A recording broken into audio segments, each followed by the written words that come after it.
Dans les Pyrénées, et plus particulièrement dans la vallée d'Or, ces images illustrent la rencontre entre une équipe de télévision et François, le berger de Constatère qui accueille des touristes afin de leur faire partager son expérience.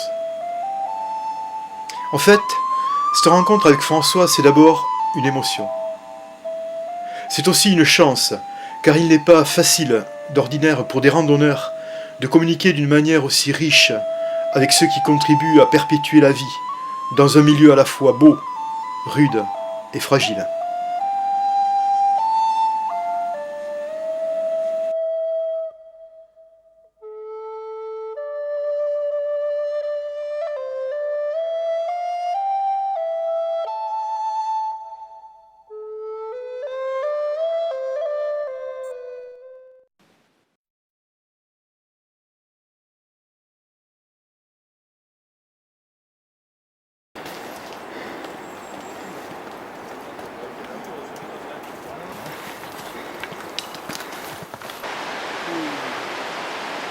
Alors François?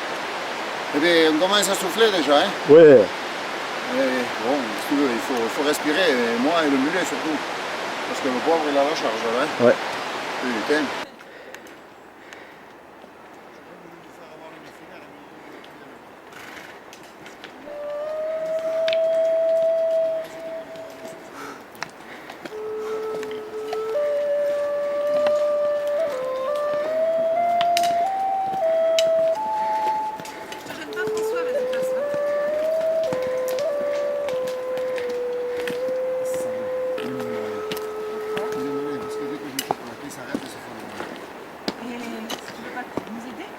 Bon, alors maintenant on va changer de sentier parce que vous voyez, nous avons un sentier qui part tout droit là.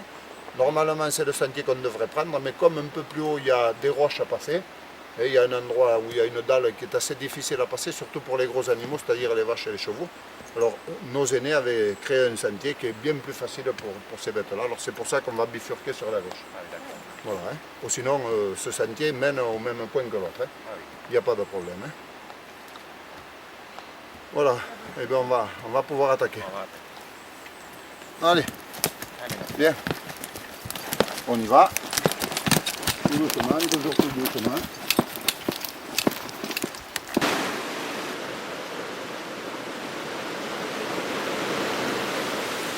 Attention, il ne faut surtout pas parler.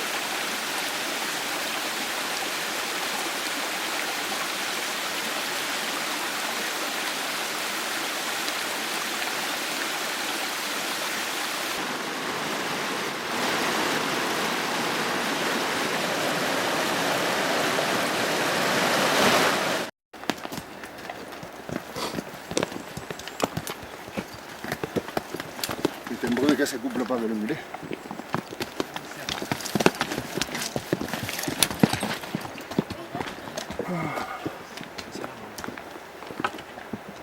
Vous voyez, c'est fermé par des arbres, hein, c'est pas, Oui, d'accord. c'est pas de l'artificiel. Hein. Alors, dans chaque courtao, normalement, il y a une cabane.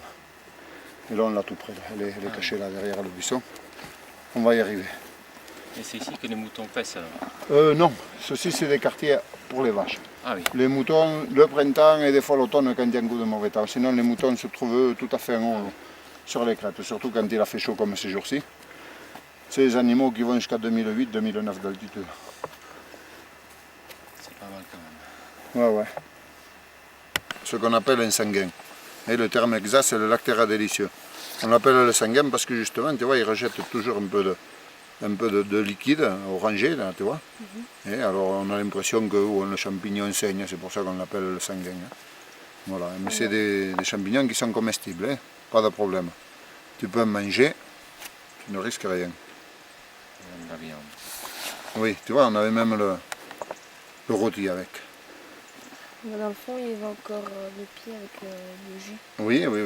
tout rempli. Alors tu vois, c'est un entonnoir, tu vois. D'ailleurs, il est même percé si tu regardes. Oui, c'est tu vois. creux. Regarde, tu vois, il est troué. On va boire un coup là? Ah ben moi je veux bien. Allez. Alors je vais quand même vous faire voir comment il faut boire. Voilà, on se met à genoux comme tu veux faire à la prière. Je relève le béret. Et voilà. Pas mettre les mains dans l'eau alors. Jamais. C'est une recommandation que je fais à beaucoup de gens parce que souvent, vous pouvez avoir un parasite dans la soupe qui s'appelle la filaire. Et en plongeant la main dans l'eau pour récupérer l'eau dans le creux de la main, vous avalez la filaire qui des fois est très petite et ça n'a rien de dangereux, mais ça peut vous procurer des maux d'estomac qui sont des fois assez gênants pendant 1 heure ou 2 de temps. Alors il vaut mieux l'éviter. Alors la façon la plus simple c'est comme ça. Oui. Je vous laisse mon verre. Oui, merci. Voilà, vous continuez.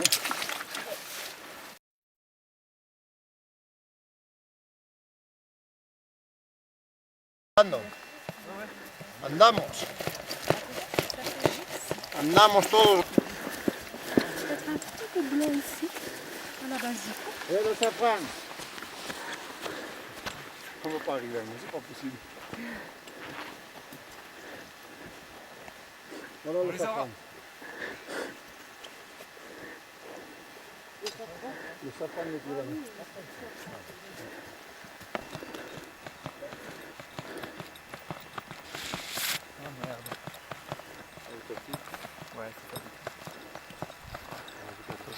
Regarde, filme là, c'est pas grave, regarde comme c'est beau. Vas-y François, grimpe. Galope François. Grimpe.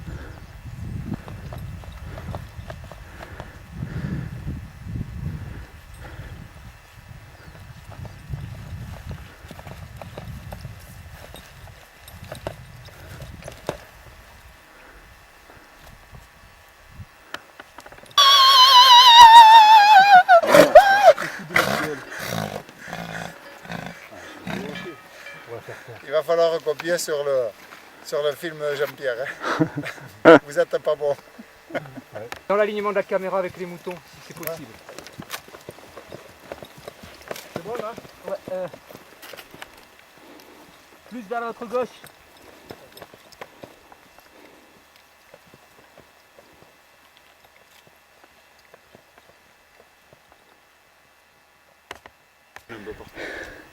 Attends, je vais voir ce qu'elles font en même temps, ça s'éclaircit un peu.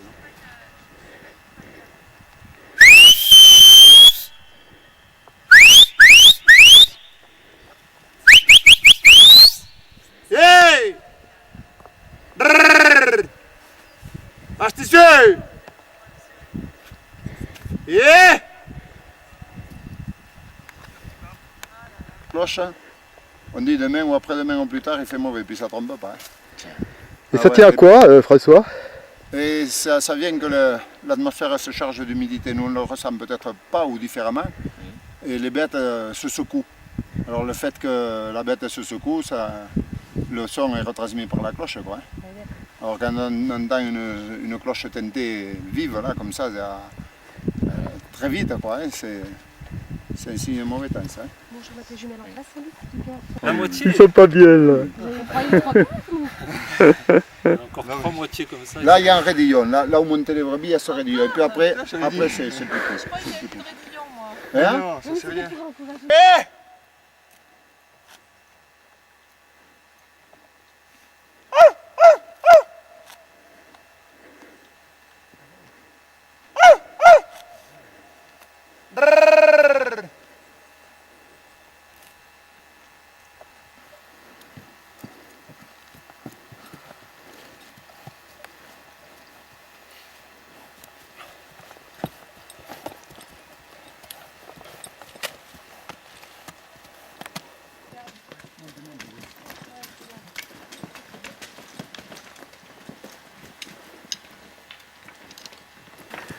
Alors François.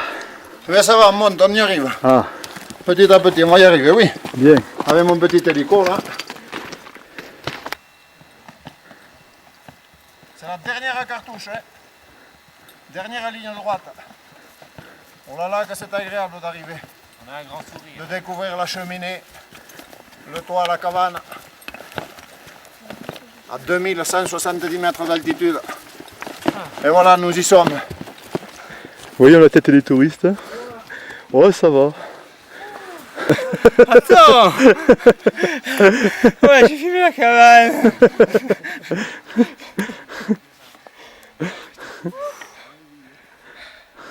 Voilà, ça fait nous, on est arrivé. C'est bravo, là. Ou à ne pas casser. Ouh là là là. risque de virer au rouge.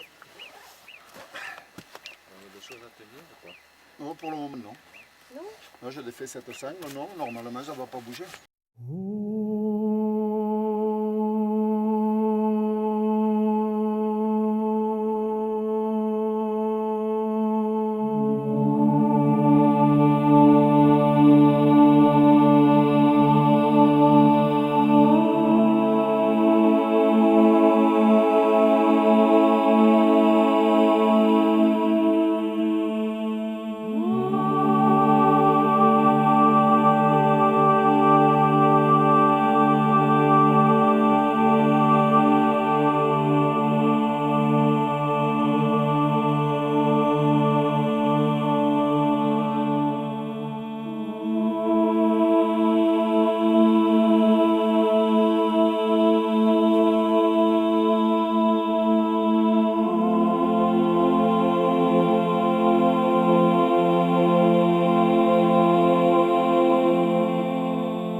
Alors parle-moi de tes angoisses là. Tout à l'heure tu n'étais pas très rassuré.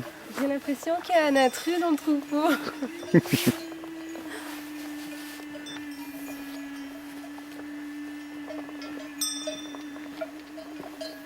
Oh Francis, t'envisages la reconversion?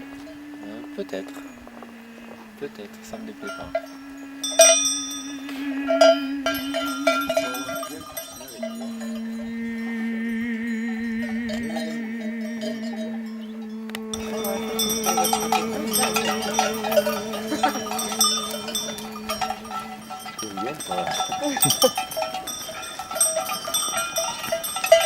Je crois pas que ce n'est pas si facile. Hein. Et on va te faire.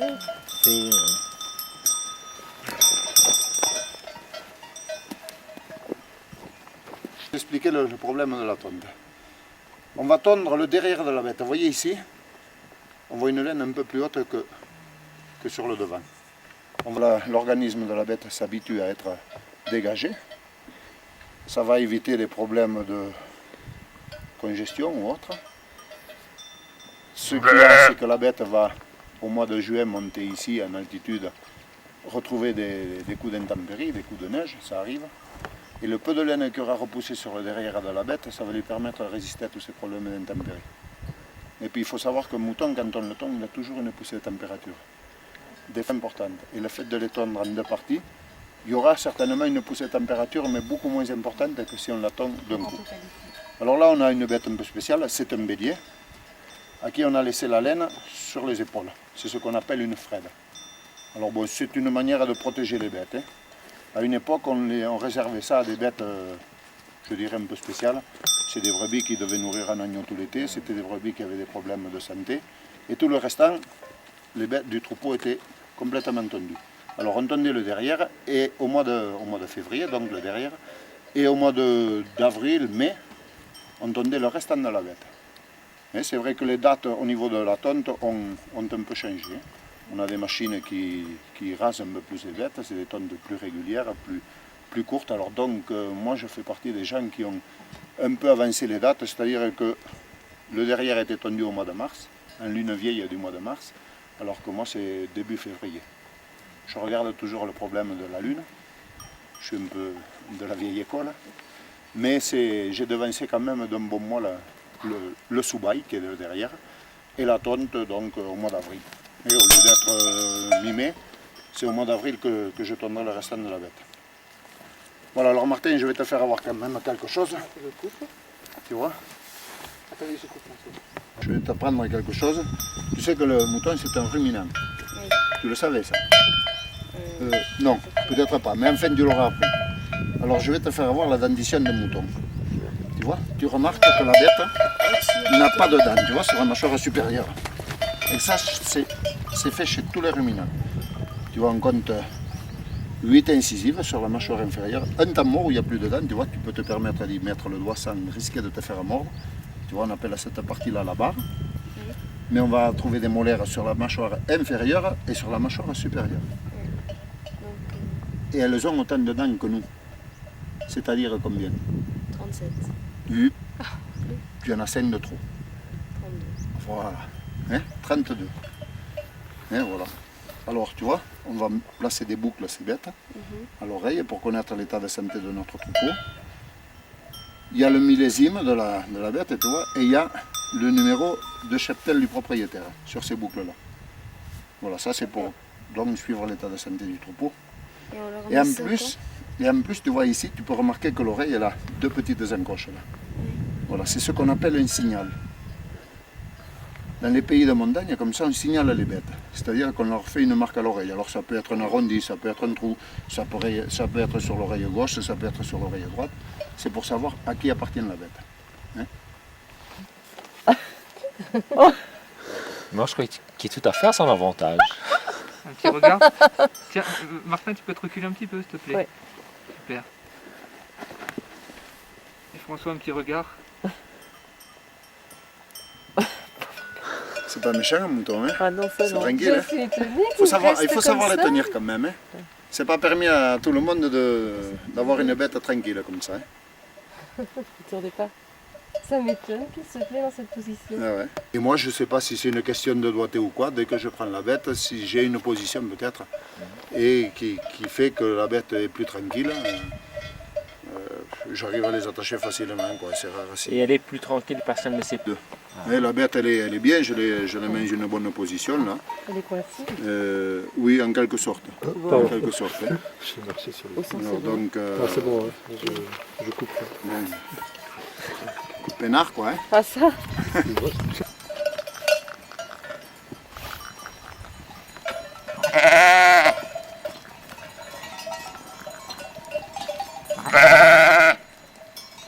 Il faut arriver à la partie juste au niveau de la partie saine, quoi. Hein. Juste au vif, quoi. Hein.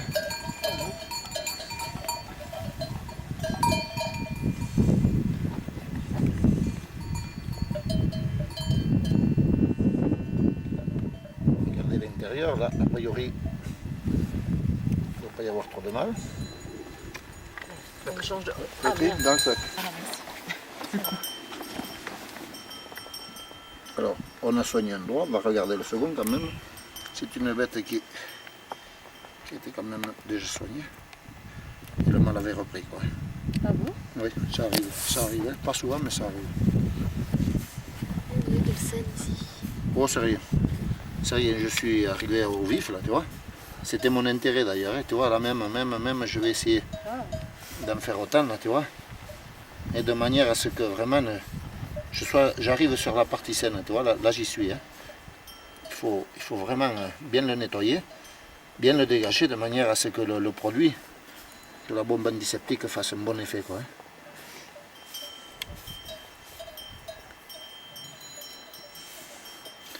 Voilà, on va regarder les autres pattes quand même, par mesure de précaution. Et c'est bon. Allez. Ah non, non. Excuse-moi, j'ai dit tip-top. C'est les jurassiens. Vas-y, regratte. Fais semblant de nous. Alors bah, cette fois-ci, ça sera top. Quand vous le voulez. Allez. Un coup de bombe, allez.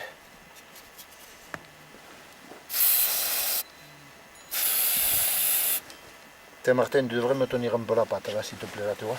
Tu mets le... Voilà, là. Tu tiens bien, hein. Là.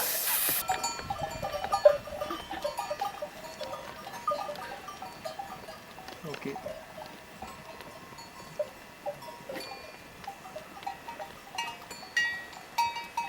Les miennes, dès que je les appelle, elles sont toutes sur moi, toutes. Ah oui, c'est ça. Voilà, il y a des éleveurs qui vont choyer les bêtes un peu plus. On les gâte un peu plus, quoi. On leur donne du sel. Et alors, bon, c'est vrai qu'a priori, une pigaille, c'est une bête qui vient facilement sur nous parce que bon, elle y est habituée, quoi. Mais bon, à vrai dire, dans le lot, là, il n'y a pas de bêtes qui, a priori, me plaisent plus que d'autres. Mais c'est vrai que quand j'ai tout le troupeau, là, j'ai tendance à voir Préférence. mes chouchous, oui, c'est sûr. Allez, on te laisse travailler, va. Allez, oh, j'avais pas grand chose à faire. Viens. Viens. Alors, regarde cette bête, celle qui est là-dedans. Elle ne fait pas trop de mouvement. Celle qui est là-bas. L'aspirité, ce qui fait que ça peut se faire après. Alors, ce qu'il y a d'important, c'est de bien étaler le sel sur la bête. Bon, les vieux le disaient toujours, ne donnez jamais du sel à une brebis mouillée. Ou quand elle a trop chaud, ou quand elle est fatiguée. Ou quand elle a trop froid. On a monté le troupeau le 27 mai, je crois que c'était. Elles seront là jusqu'au 28-29 septembre. Voire première semaine d'octobre. On ne sait pas exactement, hein, mais a priori, bon, c'est les éleveurs qui vont décider de la date. Et ce serait peut-être fin septembre. Mais bon, moi j'aimerais bien rester jusqu'au 6 ou 7. Bon, ça m'ennuie de quitter. François, depuis quand tu accueilles des touristes? Oh, ben, disons que ça fait à peu près depuis les années 80. J'ai commencé à amener des gens que j'ai rencontrés, surtout des Bretons, il faut que je dise la chose comme elle est. Et la vie montagnarde et cette vie de berger, ça leur a plu. Et puis, ça s'est créé comme ça, quoi. J'ai des amis qui m'ont envoyé d'autres gens que je ne connaissais pas et je leur fais découvrir cette vie. Pas par intérêt, parce que bon, moi je n'en retire rien, sinon que justement d'instruire un peu ces gens au niveau de ce qu'on peut penser du berger, hein, parce que bon, on a souvent une fausse idée de ce métier. Et ça leur permet de se rendre compte que c'est pas toujours facile, que la vie en montagne est très dure, que les problèmes au niveau des bêtes ne sont pas toujours faciles à résoudre et que les résultats sont je dirais, assez moindres, hein.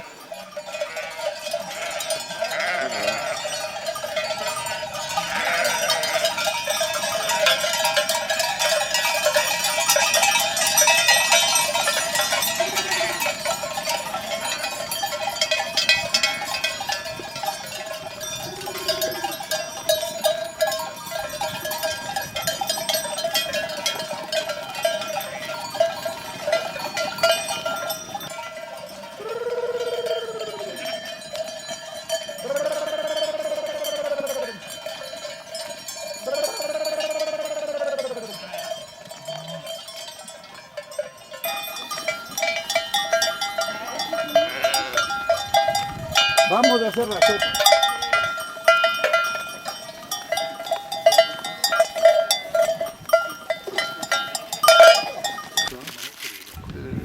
L'agneau qui tête. Ah oui. Alors je regrette parce que j'avais avec moi un éleveur et un breton qui était venu pour la transhumance, qui reviennent d'ailleurs souvent. Hein. Et ce breton, il avait un caméscope et il avait aussi un appareil à photo. On n'a eu ni photo ni prise de vue. C'est dommage parce que c'est un moment inoubliable. Quoi. Qu'est-ce que je veux boire? Bon François, je témoigne là des conditions extrêmes. Hein. Combien il fait là? Moins... Faut pas aller loin là pour le boire. Et là, oh non, il ne fait pas moins 0, non, ni moins 1. Il doit faire 3-4 degrés à peu près. Ah quand même. Oui, oui, oui. On pourra te préciser ça d'ici quelques minutes. Hein. Qu'est-ce que t'as vu là? Des gens qui sont en train de récupérer du bois.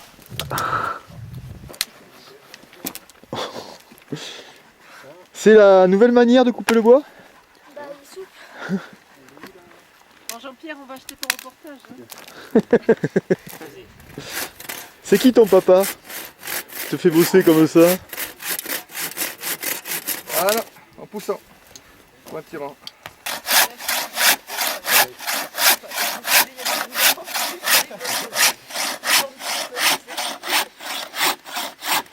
C'est plus facile de filmer et de monter la caméra Comment? que de scier. Ah les deux, mon général.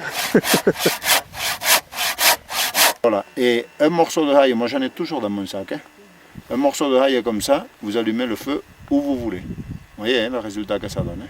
Bon, bien sûr, au départ, il faut le bloquer ou l'allumer. Oui, Hein. Voilà ce que ça donne. c'est quoi là?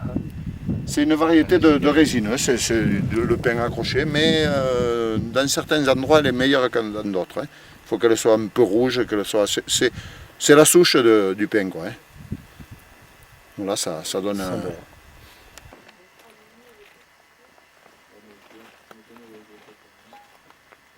Du Coca-Cola, Le whisky. jus d'orange. Moi, un apéro dans le brouillard, c'est quelque chose qui me... Il y a un enfant Santé les filles qui se sert du clan Campbell comme ça, c'est pas mal.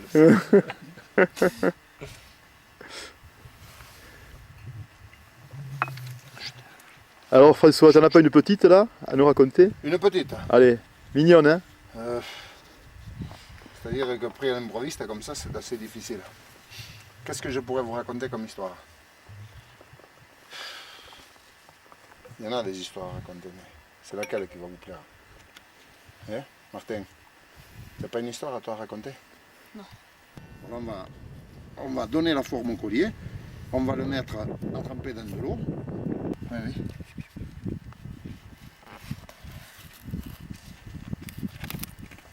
Encore sur du beurre.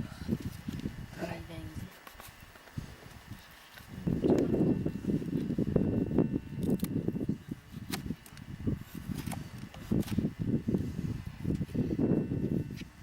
Et ça va savoir se plier après. Ah, tu vas voir. C'est moi qui vais devoir le plier. Alors, selon mon doigté, où ça pliera ou ça pliera pas. Hein. Ça passera. Voilà.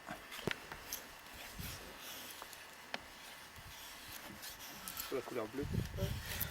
Il faut que j'ai ma sciatique là qui me confronte. Je n'arrive, non? Allez-y. On fait pas ça. Donc, moi, je vais sortir. Oui. Corinne, Non, il n'y a pas de doigt là. elle est là. Bon, que je sache. Alors, tu vois, Martin, tu auras vu comment fabriquer un collier. Parce que toi, tu as appris quelque chose. Encore en puissance? Non, Non, en hauteur. En hauteur, ah ouais, je Ah peux ouais. mettre plus haut. Ouais. ça va aller pour percher? Il est au fait. Oh oui, bien sûr, ça va aller. Bon, et si après Je vais découvrir. si après D'accord, mais l'émission, j'attends que tu vous découvres avez et du que je pognon me en branche pas, pagaille, ça. vous me procurez T'as découvert, l'occasion de faire un reportage, je relancerai pour la prochaine Tu veux pas émission. jouer à l'éclairage? Toi, Que je sois À la limite, on intègre l'éclairage. Hein. Il n'y a plus on qu'à mettra le approcher. panneau, on mettra le panneau solaire. Francine, de mettre ce petit banc sur le grand banc, s'il te plaît. ou sinon foule là-bas. Voilà. Ça vous embête si on laisse un peu la porte ouverte? Ah non, non. D'avoir un enfin, peu de nuit qui rentre, ça peut être sympa. ah, moi, ça ne me donne pas du tout de soucis. Ça, non. Attends, voilà. Ah, ce qui est con, c'est que... Qui tient. Quoi de quoi? Voilà. Qu'est-ce qu'il y a? ça va, ça va. trop Ok. bas. Je pensais C'est bon que pas? tu- Je peux gagner un peu en hauteur. Bah ouais. Attends, je vais essayer parce qu'il y a tout qui se dévisse. Évidemment.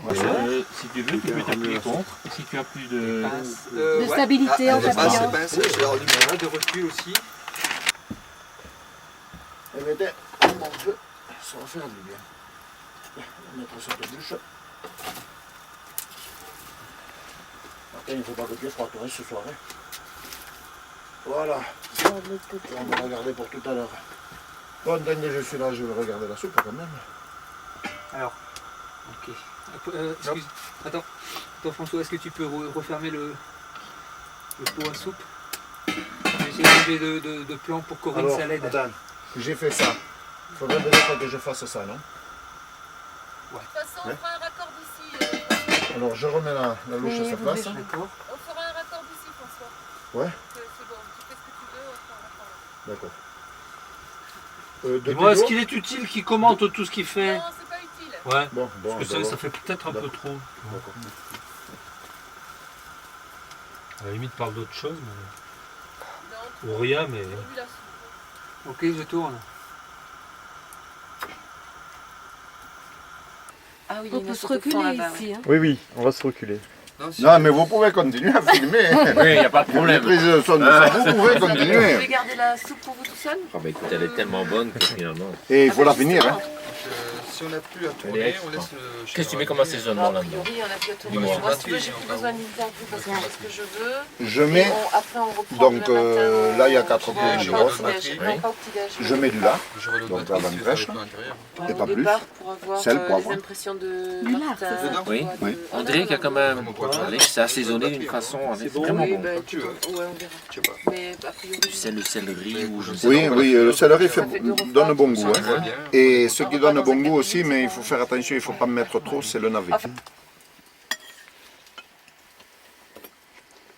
Tu vois, Martin, c'est un chabreau, ça. Tu n'aimes pas ça? non, Tu veux pas goûter? Non, non. Faut pas commencer trop jeune. Est-ce que tu peux me parler des problèmes justement de ton métier? Ben, des problèmes, nous en avons malheureusement, je dirais, peut-être trop. On a le problème, depuis quelques années, on nous a réintroduit l'ours. Bon, c'est vrai que moi, je n'en suis pas touché, il faut que je dise la vérité, loin de là.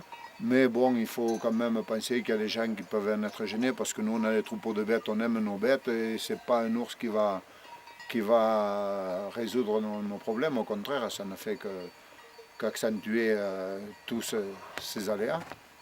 On a le problème de la mévente. C'est sûr qu'il y a quelques années en arrière, on vendait 1 kg de laine à 8,50 francs. À l'heure actuelle, il vaut 1 franc. On vendait une brebis 700, 750 francs. À l'heure actuelle, elle vaut, je dirais, 450 à 500 francs. Quand je parle d'une brebis, c'est une bête adulte, bien sûr. Et on a des problèmes de paperasse, quoi. Tout ce qui est administratif, il faut mentionner que l'agneau est né, il faut mentionner qu'il a été vendu, il faut mentionner qu'il a été consommé, qu'il est mort. Et tout ça, c'est vraiment un peu trop, quoi. En plus de ça, on a vraiment, je dirais, trop de problèmes, quoi. C'est vrai que on avait une sensation de liberté, c'est un métier où on avait l'impression d'être un peu libre. Bon, sans compter qu'on a toujours les problèmes de temps qui gèrent un peu ça. C'est sûr que quand on a des coups de neige, des coups d'orage, des coups de grêle, des coups de vent même, c'est pas facile à vivre. Mais bon, on aime notre métier, et on prend le bon et on prend le mauvais. Mais il faudrait faire en sorte qu'on puisse gérer tout ça. Ce qu'il y a à gérer aussi, c'est le tourisme. Le tourisme, on a les chiens qui sont souvent lâchés et qui nous créent beaucoup de problèmes. On n'arrive pas à comprendre qu'un chien qui est très sage et très affectueux dans un appartement, quand il est en montagne et qu'il voit un mouton se déplacer, il se lance après le mouton et puis après il ne s'arrêtera que quand bon lui semblera. Et puis c'est 1, c'est 2, c'est 10, on ne sait pas quoi. Et tout ça, ça devrait être, à mon avis, un peu plus géré, quoi, de la part de je ne sais pas qui, si c'est des élus, si c'est l'administration, si il y a quelqu'un qui devrait se pencher un peu sur nos problèmes, quoi.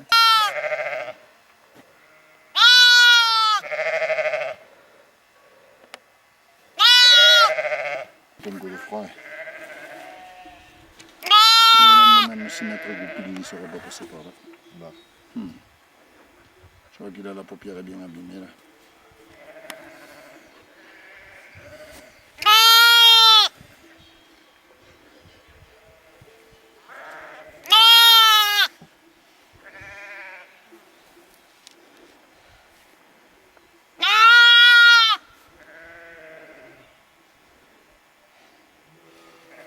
Mon nez. Tu vas venir ça la ramasser. Hein? Putain, c'est dingue. Non, moi, ça n'a aussi petit, il connaît sa mère. Ah oui, hein? Putain, il se fout.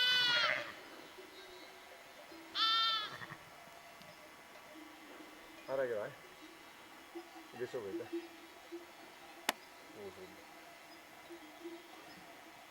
Oh bon, il y a un petit l'ormener là quand même. Et vous êtes de moins en moins nombreux, hein, tu me le disais hier. Oui, on est beaucoup moins nombreux. J'ai connu une époque, moi, où quand j'étais très jeune, on avait 2, 3, des fois 4 bergers par commune. À l'heure actuelle, eh bien, on doit être, je ne sais pas moi, une dizaine, 10, 12 dans toute la vallée d'Or. Et encore, quand je dis des bergers, ce pas des bergers qui vivaient, comme à une certaine époque, à temps plein avec le troupeau, qui était loué par une société. Et il y avait des conventions de fête avant le départ avec le troupeau, et ces bergers restaient de juin jusqu'à novembre avec le troupeau, quoi. Bon, à l'heure actuelle, moi je me considère comme berger, mais si on réfléchit bien, je ne vis pas qu'avec ça, donc je me demande ce que je suis. Mais bon, pour moi c'est une passion et je vais essayer de continuer. Je ferai ça l'année prochaine à temps plein, quoi. J'aimerais bien pouvoir même initier des jeunes. Ouais. C'est mon souhait, le plus cher même. Ben, je le comprends parce que tu en parles avec beaucoup de passion. Je te remercie François. Et avec plaisir, hein. C'est un beau métier. Voilà. Cette rencontre avec François, c'est aussi la conscience que la montagne n'est pas seulement la somme de belles images ou d'exploits parfois dérisoires, mais aussi un lieu de vie et de connaissances transmises à travers les générations. En sachant enfin que le fil subtil de la parole de ces derniers témoins risque de se rompre si notre société n'offre plus à ses acteurs les moyens de leur existence.